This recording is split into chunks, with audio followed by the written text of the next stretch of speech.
You know those beautiful glass cockpits? They seem like they simplify everything, don't they? Sleek, modern, supposed to make flying easier. Yeah, that's the promise anyway. But here's the thing I keep hearing, a kind of paradox.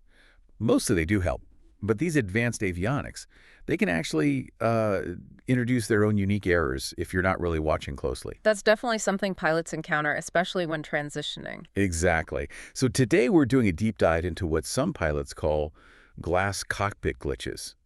Those little unexpected things your EFIS, your electronic flight instrument system, might do that can, well, trip you up. Our mission: to shed light on these common pitfalls, and maybe more importantly, how you, as an aspiring instrument pilot, can, outsmart your own sophisticated systems. Think of this as your practical guide for the ESA-BIR, the basic instrument rating, especially if you're flying something like a Cessna. Right.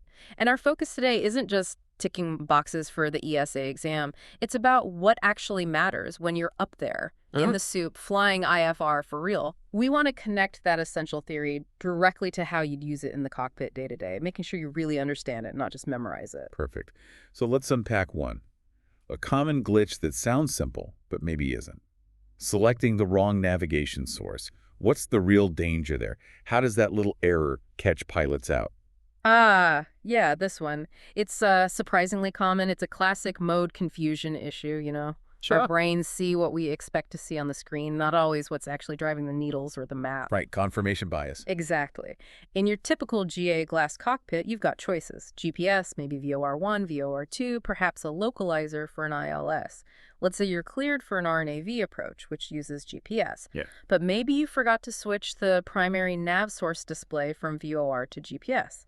So you're looking at the GPS track on the map, perhaps, but the autopilot or the deviation indicator, it might still be trying to follow a VOR signal. You're tracking the wrong thing. I see. So the screen looks right, but the input is wrong. Precisely. The key takeaway, what this means in the cockpit is, always confirm your active navigation source matches your clearance and your intention, especially during high workload phases like approach setup. Got it. Any simple way to remember? I like a quick GIFI check. GPS active, flight plan is selected, just a glance. Is the CDI needle showing GPS? Is the flight plan sequence correct? It just takes a second, but it's crucial for IFR. That screen's only showing what you told it to. GFI. Good one. Okay, staying with automation, another area. Altitude modes. Altitude capture seems straightforward, right? Yeah. Set the altitude, arm the mold. But I hear stories. Oh, definitely. Altitude busts aren't uncommon. Even with sophisticated autopilots, there are a few subtleties. Like what trips people up? Well, sometimes pilots don't arm the altitude capture mode correctly, or they arm it too late, or they misunderstand when the system will actually start the level off. Some systems are sensitive to your vertical speed when you arm ALT select. If your climb rate is too low, say less than 500 feet per minute when you're approaching the selected altitude, some systems might level off a bit early or struggle to capture smoothly. Conversely, if you're descending really fast and arm it too close to the target altitude, It could blow right through it. exactly, it might overshoot, bust the altitude before it can correct. It needs time and reasonable vertical speed to anticipate the capture. So for the test, yeah, you need the procedure down pat, click this, verify that. But in the real world, In the real world, it's about active monitoring. How to remember this for the test and the skies. Arm it early, maybe 1,000 feet before your target altitude is a good rule of thumb. Then watch it. Watch the vertical speed tape, watch the altitude alerter, anticipate the capture. Don't just set and forget. Verify it is capturing and holding. vigilance, always. Okay, last one, and this sounds like a real head-scratcher. Missed approach sequencing quirks. The glass cockpit doesn't always play nice during a go-around, does it? Huh? No, it definitely keeps you on your toes sometimes.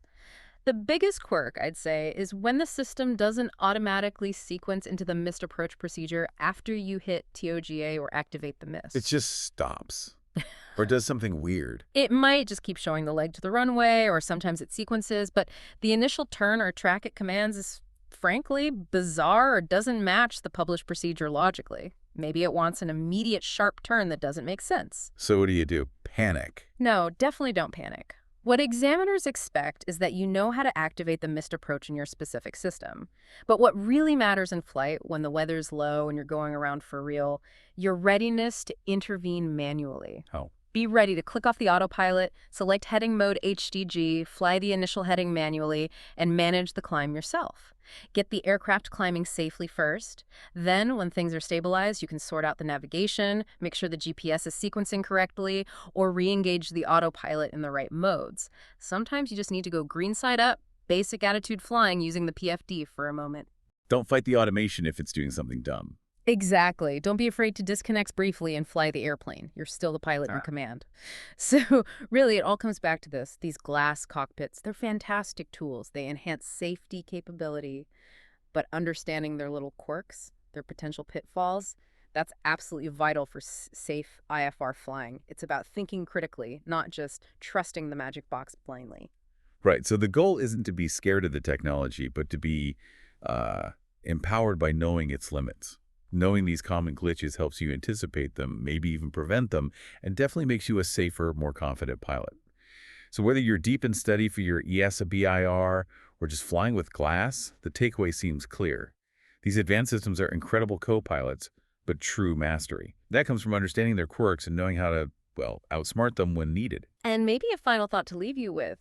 As you work towards that BIR, really think about this. How will you make sure that sophisticated glass panel stays your dependable co-pilot and not some kind of trickster, especially when the weather isn't playing nice and the pressure's on? Keep monitoring, stay aware, and never, ever let that automation lull you into complacency.